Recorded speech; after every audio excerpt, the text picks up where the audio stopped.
सो है गाइस, स्वागत आपका एक बार फिर से आप ही के यूट्यूब चैनल में। और आज की इस वीडियो में हम बात करने जा रहे हैं भारतीय बाजार को लेकर। जैसा कि आप लोग देखोगे आज मार्केट हमें बिल्कुल फ्लैट दिखाई दी है। अभी निफ्टी बैंक में हल्का सा फॉल रहा है, आईटी सेक्टर आज ऊपर आया है, स्मॉल कैप इंडेक्स डाउन गया हल्का फुल्का।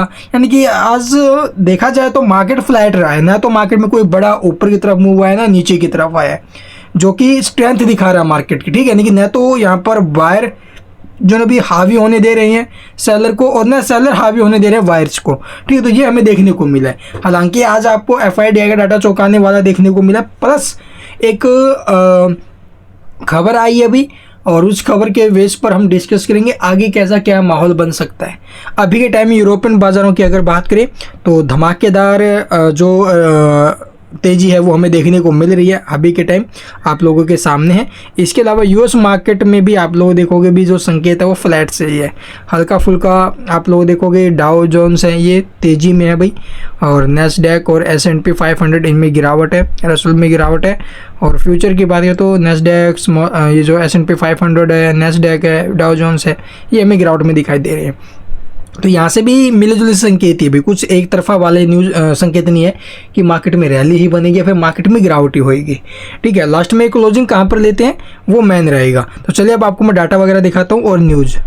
तो जैसा कि यहाँ पर देखो भी एफआईडीआई का जो डाटा हमें देखने को मिला है वो कैसा है। एफआई वालों ने आज माल बेचा है लगभग 2784 करोड़ का, जबकि जो डीआई वाले हैं उन्होंने माल खरीदा है 3868 करोड़ का। तो आप लोग देखो पिछले कुछ दिनों से लगातार एफआई वाले खरीदारी कर रहे थे, आज उन्होंने थोड़ा बहुत प्रॉफिट लिया। मार्केट ऑल टाइम हाई पर था, ऊपर से प्रॉफिट बुकिंग आया, कोई दिक्कत नहीं है भाई। ठीक है, अब आपको मैं दिखाता हूँ जो न्यूज़ आई है वो। तो जैसा कि यहाँ पर देखोगे CNBC आवास की ऑफिशियल वेबसाइट पे हमें ये न्यूज़ देखने को मिली है। मार्केट को लेकर न्यूज़ है भी, शेयर बाजार और दुनिया के सामने आया बड़ा खतरा, JP मॉर्गन के CEO की ये चेतावनी है भाई।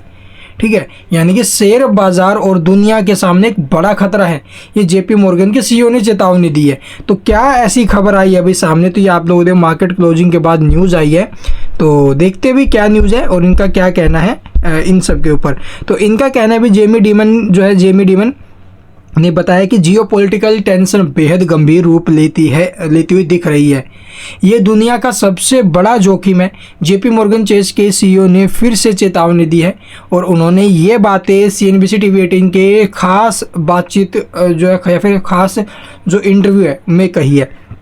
यह इंटरव्यू यूक्रेन में रूस के आक्रमण के बाद आप लोग देखोगे आया है, और उन्होंने जियोपॉलिटिकल टेंशन को दुनिया के सामने सबसे बड़ा जोखिम बताया है, और उन्होंने इसे महंगाई या फिर अमेरिकी मंदी से भी बड़ा बताया है। अगर अमेरिका में मंदी आ रही है, महंगाई हो रही है, उससे भी बड़ी टेंशन है जियोपॉलिटिकल टेंशन, जो अभी टाइम चौतरफा जो युद्ध में धंसे पड़े हैं। ठीक है, इसके अलावा JP मॉर्गन के CEO की चेतावनी क्या भी, ये आपने देख लिया होगा। भारत की अपनी यात्रा के दौरान जो अभी हुई थी, डिमन अभी आए हुए भारत में, अपनी यात्रा के दौरान उन्होंने ये बड़े संकट को लेकर जो भी बड़ी बातें बोली है। तो जियोपॉलिटिकल टेंशन गंभीर हो सकती है, ऐसा इनका मानना है, और इसका असर दुनिया भर की अर्थव्यवस्था पर दिखेगा।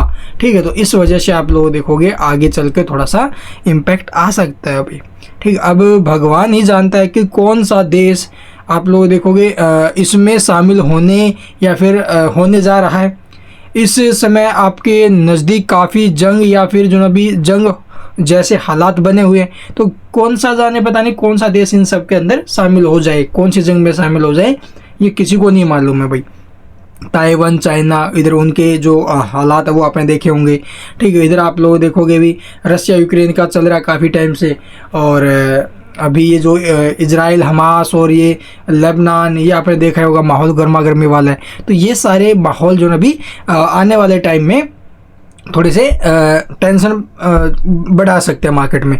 उन्होंने यमन के हौती विद्रोही समूह द्वारा लाल सागर में किए गए हमलों का संदर्भ देने से पहले कहा, अमेरिकी सेना के अनुसार हौथियों ने इस महीने कम से कम 2 कच्चे तेल के टैंकरों पर हमला किया। और उन्होंने अमेरिका से यूक्रेन और रसिया के बीच लंबे समय तक चलने वाले युद्ध के लिए तैयार रहने का भी आग्रह किया है। अमेरिका को भी तैयार रहना चाहिए भाई, ये इन्होंने बोला है, जो रसिया और यूक्रेन का जो लंबे टाइम से युद्ध चल रहा है इन सब को देखते हुए। तो भाई ये टेंशन इन्होंने बताई है आगे चल के जो पूरे, देखो भाई अगर ऐसी सिचुएशन बन जाती है, कोई बड़ा देश इन सब के बीच में धंस जाता है कि एक दो देशों के अंदर और युद्ध छिड़ जाते हैं, तो पूरे वर्ल्ड के बाजार टूटेंगे फिर तो। ठीक है, तो चलिए ये कुछ खबर है, बट हम मार्केट को लेकर बिल्कुल बुलिश अभी के टाइम, यहाँ पर पैनिक क्रिएट नहीं करना है। अगर थोड़ा बहुत ऊपर से प्राउड बुकिंग आता है तो बिल्कुल पैनिक नहीं होना है। अगले आपको जो है अभी बजट के आसपास तक या फिर इस नेक्स्ट क्वार्टर, दिसंबर क्वार्टर के रिजल्ट्स आएंगे उस तक इनको होल्ड करके चलना है बिग टाइम। जहाँ पर आपकी अच्छी क्वालिटी के शेयरों में होल्डिंग है या फिर जो स्टॉक्स आपको अच्छी खासी गिरावट में मिल रहे हैं वहाँ पर अभी खरीदारी हो सकती है। And thank you for watching the video.